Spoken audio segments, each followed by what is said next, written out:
नमस्ते दोस्तों। आपका अपने यूट्यूब चैनल एग्जाम रूम में आपका हार्दिक स्वागत है। देखिए, जैसा कि आप सभी जानते हैं कि जो बहुत ही जल्द जो है एनटीपीसी सीबीटी 2 का देखिए आपका एग्जाम होने वाला है। ठीक है, तो उसी से रिलेटेड हम जीके के मोस्ट इंपोर्टेंट 25 क्वेश्चनों को इस वीडियो में कवर करने वाले हैं। देखिए, एनटीपीसी सीबीटी 2 का ये प्रैक्टिस नंबर 4 सेट है हमारा। यदि आपने हमारे प्रैक्टिस सेट 1, 2, 3 अगर नहीं देखे तो हमारे चैनल पर जाकर उन सभी तीनों सेटों को देखे आप अच्छे से देख लीजिएगा, जिससे हमने जीके के एक एक क्वेश्चन को काफ़ी अच्छे से आपको समझाया है। तो चलिए स्टार्ट करते हैं अपने प्रैक्टिस सेट नंबर 4। ठीक है, तो चलिए देख लेते हैं। सबसे पहले क्वेश्चन देखिए, इसमें कितना इंपोर्टेंट हमने लिया हुआ है। देखिए देखिए, चीनी यात्रियों ने सर्वप्रथम भारत की यात्रा क्यों की थी? देखिए, क्यों की थी वो हमें बताना है। ए, उन्हें बौद्ध धर्म में रुचि थी। बी, उन्हें भारतीय राजाओं में आमंत्रित किया था, यानी राजाओं ने आमंत्रित किया था भारत आने के लिए।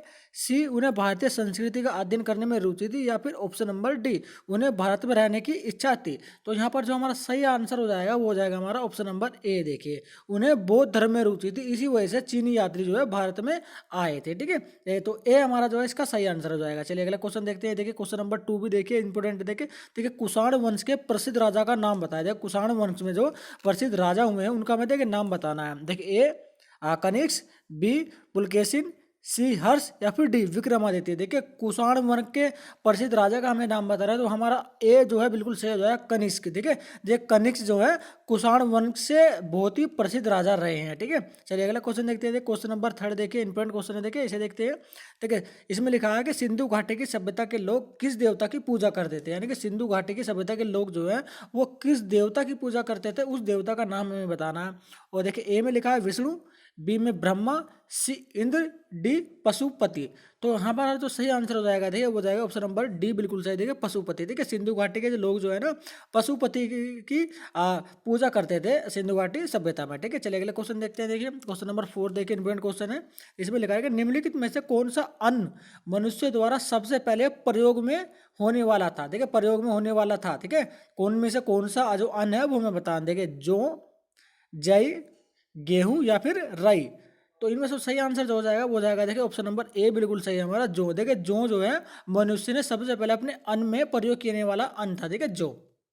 ठीक है, चलिए अगला क्वेश्चन चलते हैं। क्वेश्चन नंबर 5 देख लेते हैं। देखिए इंपोर्टेंट क्वेश्चन देखिए, 5 भी देखिए। इसमें लिखा है कि निम्नलिखित में से कौन सी स्थानीय जाति है? देखिए, कौन सी स्थानीय जाति है वो हमें बताना है। देखिए, ए गुलाबी शीर्ष बत्तख, बी निकोबार कपोत, सी धनेश, या फिर डी भारतीय गोंडा।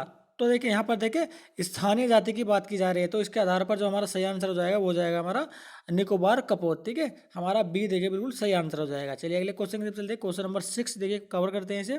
देखिए, संघ राज्य क्षेत्र पुडुचेरी की सीमा किससे नहीं लगती है? देखिए इंपोर्टेंट क्वेश्चन। देखिए, इस तरह के क्वेश्चन देखिए एग्जाम में आपसे पूछे जाते हैं। देखिए, जो केंद्र शासित प्रदेश है हमारा पुडुचेरी, ठीक है, उसकी जो सीमा है जो किस राज्य से नहीं लगती है? देखिए, नहीं लगती है वो मैं बताना। देखिए, ए कर्नाटक, बी तमिलनाडु, सी आंध्र प्रदेश, या फिर डी केरल।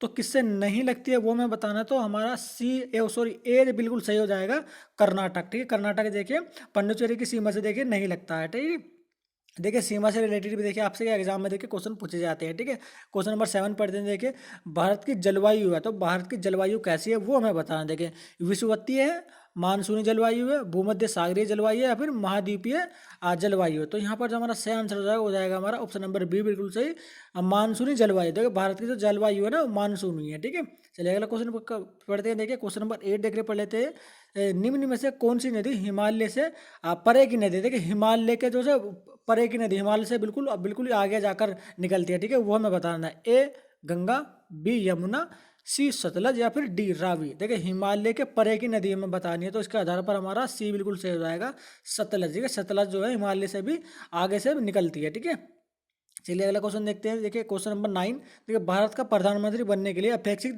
न्यूनतम आयु कितनी है? देखिए, कम से कम एक व्यक्ति की आयु कितनी होनी चाहिए यदि वो भारत का प्रधानमंत्री बनना चाहता है तो? ठीक है, ए 30 वर्ष, बी 35 वर्ष, सी 18 वर्ष, या फिर डी 25 वर्ष। तो यहाँ पर जो हमारा सही आंसर हो जाएगा वो जाएगा ऑप्शन नंबर डी, बिल्कुल सही, 25 वर्ष। देखिए, भारत के प्रधानमंत्री बनने के लिए ना एक व्यक्ति को कम से कम देखिए 25 वर्ष होना आवश्यक होता है। ठीक है, चलिए अगला क्वेश्चन पढ़ते हैं। देखिए, ये देखिए हमारा अगला क्वेश्चन, क्वेश्चन नंबर 10। देखिए, छाया मंत्रिमंडल की किसकी प्रशासनिक व्यवस्था की विशिष्टता है? देखिए, छाया मंडल जो ना किस प्रशासनिक व्यवस्था की विशिष्टता है वो हमें बताना है कि छाया मंडल जो है कौन से देश से लिया गया है। ठीक है, ए जापान, बी ब्रिटेन, सी संयुक्त राज्य अमेरिका या फिर डी फ्रांस। तो छायामंडल की बात की जाए तो हमारा बी बिल्कुल सही होगा, ब्रिटेन। देखिए ब्रिटेन जो है छायामंडल से प्रशासनिक व्यवस्था में विशेषता रही है, ठीक है, ब्रिटेन की छायामंडल। ठीक है, चलिए अगले क्वेश्चन देखते हैं। क्वेश्चन नंबर 11 पढ़ते देखिए। देखिए भारतीय संघ में नए राज्य की स्वीकृति कौन देता है? देखिए भारत के अंदर अगर कोई नया राज्य बनाना है तो उसकी स्वीकृति जो है कौन देता है वो हमें बताना है। ए राष्ट्रपति, बी उच्च न्यायालय, सी प्रधानमंत्री या फिर डी संसद। तो नए राज्य की स्वीकृति जो देगा वो देगा देखिए संसद। देखिए संसद ही देखिए बताएगा कि नया राज्य बनाना है भारत में या फिर नहीं बनाना है, तो जिसके आधार पर हमारा डी बिल्कुल सही हो जाएगा। ठीक है, चलिए अगला क्वेश्चन करते हैं। देखिए क्वेश्चन नंबर 12 के ऊपर देखिए, 12 के ऊपर देखिए संसद के संयुक्त क्षेत्र को कौन संबोधित करता है? देखिए संसद का जो एक संयुक्त क्षेत्र होता है, जब बैठक बुलाई जाती है तो उस बैठक को जो है कौन संबोधित कर रहा है वो हमें बताना है। देखिए ए राष्ट्रपति, बी प्रधानमंत्री, सी राज्यसभा का चेयरमैन यानी कि अध्यक्ष या फिर डी लोकसभा का अध्यक्ष यानी कि स्पीकर।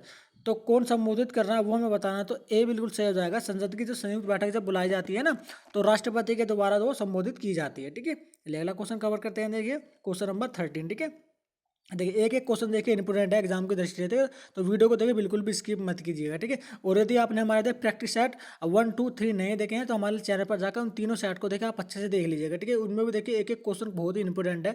ठीक है, चलिए ये वाला क्वेश्चन पढ़ते देखिए। इसमें लिखा है कि डेल्टोनिज्म एक प्रकार का वर्णनता है। ठीक है, डेल्टोनिज्म एक बीमारी होती है, ठीक है, जो देखिए आंख से संबंधित होते हैं, जिसे हम वर्णनता के नाम से जानते हैं। उसमें कौन सा रंग देखे नहीं दिखाया जाए, नहीं दिखता है व्यक्ति को। ठीक है, यदि कोई व्यक्ति डेल्टोनिज्म रोग से देखो पीड़ित हो जाता है तो उसे कौन सा रंग नहीं दिखता है वो हमें बताना। देखिए ए हरा रंग, बी लाल रंग, सी नीला रंग या फिर डी ये तीनों ही रंग नहीं दिखते हैं। ठीक है, तो हमारा जो सही आंसर हो जाएगा वो जाएगा ऑप्शन नंबर डी ये सब, यानी कि देखिए लाल, हरा और नीला देखिए कोई भी रंग देखे उसे नहीं दिखेगा इन तीनों में से यदि किसी व्यक्ति को देखिए डेल्टोनिज्म नाम की बीमारी हो जाती है। ठीक है, देखिए आंख से संबंधित होती है ये बीमारी। ठीक है, चलिए अगला क्वेश्चन पढ़ते हैं। देखिए क्वेश्चन नंबर 14 देखिए, ट्राइनियम किसका स्थानांतरीय है? ठीक है, वो हमें बता देंगे ट्राइनियम किसका स्थानांतरीय है वो हमें बता देंगे ऑक्सीजन का, हाइड्रोजन का, फास्फोरस का या फिर नाइट्रोजन का।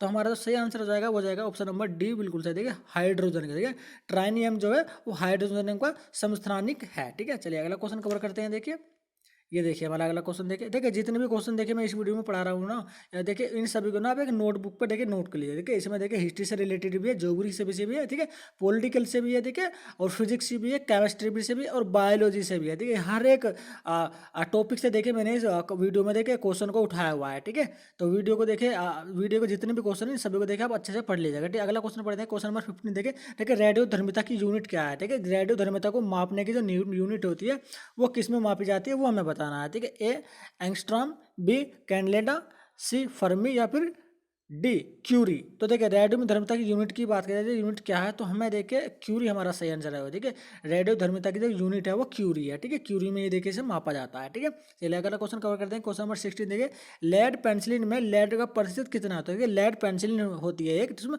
उसमें लेड का कितना प्रतिशत होता है वो हमें बताना है। ठीक है, ए 0%, बी 100%, सी 77% या फिर डी 65%। तो हमारा सही आंसर हो जाएगा वो जाएगा देखिए ऑप्शन नंबर ए बिल्कुल सही 0%। ठीक है, देखिए लेड पेंसिल में जो है ना लेड का प्रतिशत बिल 0 होता है। ठीक है, 0 होता है, लेकिन नाम देखिए उसे क्या देगा, लेड पेंसिल। ठीक है, लेड पेंसिल नाम दिया गया, लेकिन लेड का उसमें कोई प्रतिशत नहीं होता है। ठीक है, उसमें लेड नहीं पाया जाता है। ठीक है, चलिए अगला क्वेश्चन कवर करते हैं। देखिए क्वेश्चन नंबर 17 देखिए। देखिए निम्न में से विषम चक्रीय यौगिक का उदाहरण कौन सा है? देखिए विषम चक्रीय यौगिक का उदाहरण कौन सा है वो उदाहरण हमें बताना है। ठीक है, देखिए ए बेंजीन, बी एंथ्रासाइन, सी नेप्थलीन या फिर डी फ्यूरान। तो वहाँ पर जो हमारा सही आंसर हो जाएगा वो है ऑप्शन नंबर डी बिल्कुल सही, फ्यूरान जो हमारा विषम चक्रीय यौगिक का एक उदाहरण है। ठीक है, चलिए अगला क्वेश्चन कवर करते हैं। क्वेश्चन नंबर 18 की तरफ आ गए हैं। देखिए देखिए यहाँ पे देखिए जब लिखा था कि किसी तत्व के समस्थानिकों के बीच अंतर किसकी भिन्न यानी कि अलग संख्या की। देखिए इस क्वेश्चन को देखिए दोबारा से पढ़ता हूँ। ठीक है, मैं देखिए क्वेश्चन नंबर 18 है, देखिए इसे पढ़ते हैं। देखिए किसी तत्व की इस समस्थानियों के बीच अंतर किसकी भिन्न संख्या की उपस्थिति के कारण होता है, न किसकी कौन सी ऐसी संख्या है जिसकी उपस्थिति के कारण जो है वो अलग हो जाता है। ठीक है, वो हमें बताना है। ठीक है, ए प्रोटॉन, बी न्यूट्रॉन, सी इलेक्ट्रॉन या फिर डी फोटॉन। तो यहाँ पर जो हमारा सही आंसर जाएगा वो जाएगा ऑप्शन नंबर बी बिल्कुल सही है, न्यूट्रॉन। देखिए न्यूट्रॉन की मौजूदगी के कारण जो है जो तत्व होते हैं ना उसकी उनकी जो स्थानीय बीच की जो बीच में जो अंतर होता है ना वो बिल्कुल अलग हो जाता है, ठीक है, इसकी उपस्थिति के कारण या न्यूट्रॉन के कारण, ठीक है। चलिए अगला क्वेश्चन कवर करते हैं। देखिए यहाँ पर देखिए क्वेश्चन नंबर 19 को कहते हैं, देखिए दो न्यूट्रॉनों के बीच आकर्षक बल उपलब्ध करा सकते हैं। देखिए आकर्षक बल जो है वो कौन उपलब्ध करा सकते हैं दो न्यूट्रॉनों के बीच, वो हमें बताना है, ठीक है। ए गुरुत्वीय और स्थिर विद्युत, बी कुछ अन्य बल, सी गुरुत्वीय और नाभिकीय, या फिर डी स्थिर विद्युत और नाभिकीय। तो यहाँ पर जो हमारा सही आंसर जाएगा वो जाएगा ऑप्शन नंबर सी, बिल्कुल सही। देखिए गुरुत्वीय और नाभिकीय जो है ना दो न्यूट्रॉनों के बीच की आकर्षक दूरी को, जो बल को जो है ना उसे उपलब्ध कराते हैं, ठीक है। चलिए अगला क्वेश्चन कवर कर देते हैं। क्वेश्चन नंबर 20, देखिए कॉमन सा क्वेश्चन है लेकिन काफी इंपोर्टेंट है, एग्जाम में ये बार बार पूछा भी जाता है। डेंगू किससे फैलता है? ठीक है, घोड़ों से, फल मक्खी से, मच्छर से, या फिर तितली से। तो यहाँ पर जो हमारा सही आंसर हो जाएगा वो हो जाएगा ऑप्शन नंबर सी, बिल्कुल सही। देखिए मच्छर से जो है डेंगू फैलता है, ठीक है। डेंगू, मलेरिया, चिकनगुनिया, ठीक है, ये सभी देखो मच्छरों से ही फैलती है, ठीक है। चलिए आगे चलते हैं। देखिए इस क्वेश्चन को देखिए थोड़ा सा हम स्क्रॉल करते हैं तो क्या होता है कि एक ही पेपर पे देखिए पेज पर आ जाए। देखिए क्वेश्चन नंबर 21 पर देखिए निम्न में से कौन सा कीट जो है मनुष्यों में निंद्रालु उदादी पैदा कर रहे हैं। मनुष्य ऐसा कौन सा कीट है जो कि मनुष्यों में देखिए निंद्रा की नींद व्याधि का फैलाता है, उसके मनुष्य को हमेशा नींद ही नींद आती रहती है, देखिए, परंतु वन्य जीवों के लिए निरापद है। और अफ्रीका, देखिए अफ्रीका में बेस्ट गेम वार्डन कहलाता है। वह कौन सा है, वह क्या है? देखिए तो होता है मधुमक्खी, मच्छर, सीसी मक्खी, या फिर खटमल। तो यहाँ पर जो हमारा सही आंसर हो जाएगा वो जाएगा हमारा सी। देखिए सीसी मक्खी क्या है, जब मनुष्य को अगर काट लेती है ना तो उसे नींद ही नींद आती रहती है, ठीक है। और अफ्रीका में जो अफ्रीका में देखिए किस नाम से जाना जाता है इस मक्खी को? तो बेस्ट गेम वार्डन के नाम से देखिए से जाना जाता है सीसी मक्खी को, ठीक है।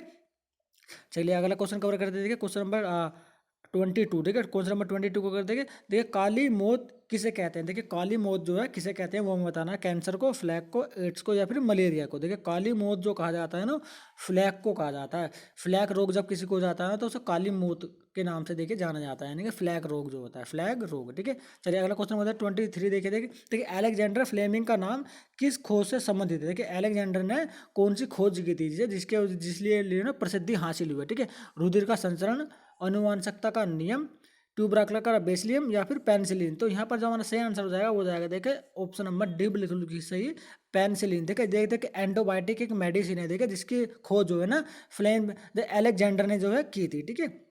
तो डी हमारा जो है सही आंसर हो जाएगा, ठीक है। चलिए अगला क्वेश्चन को पढ़ते हैं। देखिए क्वेश्चन नंबर 24, देखिए ठीक है, भारतीय सेना दिवस कब मनाया जाता है? ठीक है, वो हमें बताना। देखिए भारतीय सेना दिवस जो कब मनाया जाता था, ठीक है, 15 जनवरी को, 12 जनवरी को, 14 जनवरी को, या फिर 18 जनवरी को। तो यहाँ पर जो हमारा सही आंसर हो जाएगा वो जाएगा देखिए ऑप्शन नंबर देखिए ए, बिल्कुल सही है। देखिए यानी कि 15 जनवरी को। देखिए भारतीय सेना दिवस जो है ना वो 15 जनवरी को बनाया जाता है, ठीक है। काफ़ी इंपॉर्टेंट क्वेश्चन है देखिए ये वाले। देखिए डेट से समय देखिए एग्जाम में देखिए इस तरह के क्वेश्चन देखिए पूछे जाते हैं। देखिए ये इस वीडियो में देखिए इन सेट के माध्यम से मैं जितने भी क्वेश्चन आपको करा रहा हूँ ना देखिए जीके और जीएस के बहुत ही मोस्ट इंपोर्टेंट क्वेश्चन है, ठीक है। इसमें से कुछ क्वेश्चन देखिए ग्रुप डी और एनटीपीसी सीबीटी 1 में देखिए आ चुके हैं, ठीक है। और रेलवे की देखिए कमजोरी रही है या फिर उसकी खास बात मान लीजिए क्योंकि वो पूरा प्रीवियस ईयर के क्वेश्चनों को रिपीट करता है, ठीक है। इसी वजह से मैंने कुछ इंपोर्टेंट क्वेश्चन देखे इन सभी वीडियो में ऐड किए हुए हैं, ठीक है। देखिए दोस्तों हमारा द्वारा देखे ये क्वेश्चन यदि आपको लगते हैं कि आपके थोड़े भी देखिए हेल्प हो सकती है इन क्वेश्चनों के माध्यम से, तो हमारे इस वीडियो को देखिए लाइक तथा अपने दोस्तों और सहपाठियों के साथ इसको शेयर जरूर कर दीजिएगा, ठीक है। और हमारे यूट्यूब चैनल एग्जाम रूम को आप सब्सक्राइब तथा बेल आइकन को ऑल बजाकर प्रेस कर दीजिएगा